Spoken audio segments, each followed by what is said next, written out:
was started it's the oldest vineyard in Monterey County. The grapes were originally planted in 1919. This is a Chenin Blanc. 1919, and those of you who remember history, 1919 was also the start of Prohibition. Anyway, this particular AVA is up in about between 15 and 1,800 feet in elevation. It's west of, or east of Soledad, or eastern part of the Salinas Valley, up towards the Pinnacles National Monument. The grapes that were planted originally in 1919, there was no water, electricity, or telephone in this area. They were planted primarily because of some folks that homesteaded this area found out that there's limestone in this particular area. And of course, limestone being the basic soil condition in Bourgogne, they decided to plant some grapes. But, however, 1919 was the start of Prohibition, so not the best timing in the world to plant a bunch of wine grapes, however, they were planted. The next plantings were back in 1946. In 46, the Pinot Noir, Pinot Blanc, and Chardonnay were planted, and a little bit of Aligoté. So these two little vineyards, again, were planted up there, and the grapes were sold. No one was making any wines there. And the first wine that was made at Chalone, this AVA, was, and Chalone Vineyard, was, I believe, somewhere around the mid-50s. Philip Tonier, who has a winery up in Napa Valley, started making some wines there, and I think Rod Strong helped him out, and the whole operation, I believe, just went broke, and the property finally went for sale. And Richard Graff, who started Chalone Vineyard, and those of you who know Richard Graff, he started Chalone Vineyard and started making wine up there, up in this little area where there was no water, electricity, or telephone. Telephone, he had to go into town. Electricity, he had a generator, and water, he started hauling water up there. So here he is hauling water up to Chalone Vineyard, way up about 1,800 feet elevation, about 9 miles from the water source, so making wine. The thing that, they incorporated, they actually built a winery, and one of the first one of the winemakers at Chalone Vineyard was Michael Michaud, who you'll be tasting his wine next. Michael was a winemaker there for something like, what, 14, 15 years, Michael? I was there for 18. 18 years. Michael was there for 18 years. And he was there when there was no water, electricity, or telephone, like I say. The thing that changed Chalone Vineyard and the wine industry forever was, of course, this 1976 tasting in Paris. And in this blind tasting with the Bordeaux's and, of course, the white Burgundies. The white Burgundies, there was Chateau Montelena, of course, came in first, and second was a 73 Marseillais from Bourgogne. And, however, the third place wasn't either from Napa or Sonoma, was Richard Graff's 74 barrel fermented Chardonnay.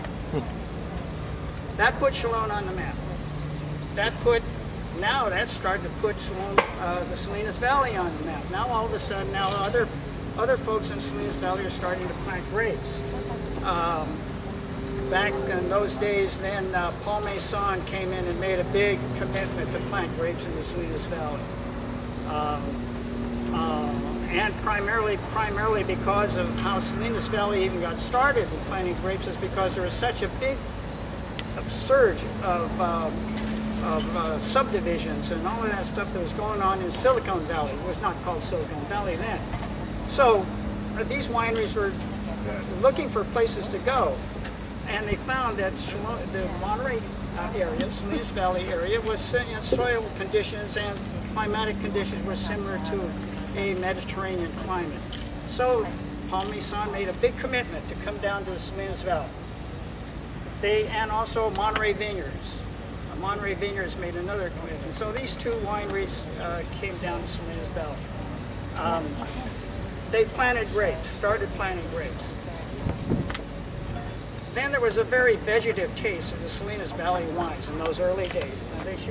Now she's nodding her head, knowing that knowledgeable about this whole thing. So in those early days, grapes were planted where grapes shouldn't have been planted. Salinas Valley at this time was really a row crops is what's grown here. Lettuce, broccoli, strawberries, and all that. So they're planting these grapes in different places where they should never have planted those grapes. Of course, today we know where to plant grapes. There's Santa Lucia Highlands, areas where row crops really don't do well. And so now the grape growing area of Salinas Valley, Monterey County is just really, really growing. And of course, areas that are fallow, the ranches that just had cattle, now was great areas for planting grapes. The Santa Lucia Highlands, which was basically cattle, maybe a little, a few row crops, but now of course it's even all the farmers now are turning into grape growers. So there. Well, anyway, so Chalone Vineyard again is kind of the pioneer in this area, being started in so long ago, and I think the original wines from Chalone Vineyard that Richard Graff made was somewhere in the 60s, the mid-60s or so. And then, of course, the 76 tasting put Chalone on the map and put all the California wines on the map. And this continued to grow. And eventually, Dick Graff went public. One of the things that happened at Chalone Vineyard, and Michael knows this, is there's no water, electricity, or telephone. Water was being hauled up to 1,800 feet, put in a tank, and there was no electricity. Electricity was generated. Telephone, you had to go into town. However, later they now had a radio telephone. So they decided, they had this worldwide recognition, and they decided, geez, what are we going to do? We need to get something done here. You're not going to solve this problem, even though you had this reputation, you're not going to solve it without a lot of money. So what they did is they went public. This is the first wine to go public in the United States that was not publicly owned by Hugh Blind or Pillsbury or American Tobacco or whoever. It's a single winery. So with that, what they did is they managed to get easements through this, down through all these ranches, and finally got water, electricity, and telephone. And so now they have an infrastructure that puts them up into a modern winery. Now they have water, electricity, and telephone. Then the other thing that happened was Dick Graff had this vision of having a whole small group of wineries, primarily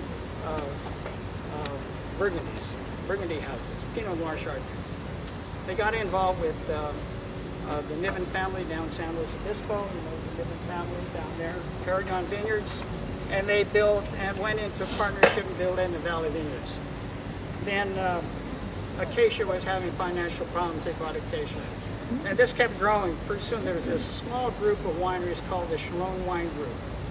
Unfortunately, Dick Graff died in 1980 or 98 in a plane crash, and at that time this group of wineries grew to 8 wineries.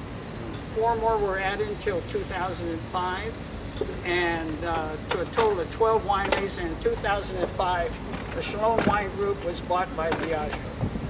So now this winery, along with the other 12 wineries in Chalone Wine Group, is now owned by Diageo. So that's a short history of Chalone, as well as a short history of the appellation. The appellation, I think I was created in 1998, I believe. Was it somewhere around there? I mean 89. 82 or 83. Oh, 82, 83. Yeah, Chalone was created 82, 83. At that time, Chalone had its own appellation. There were no other wineries there.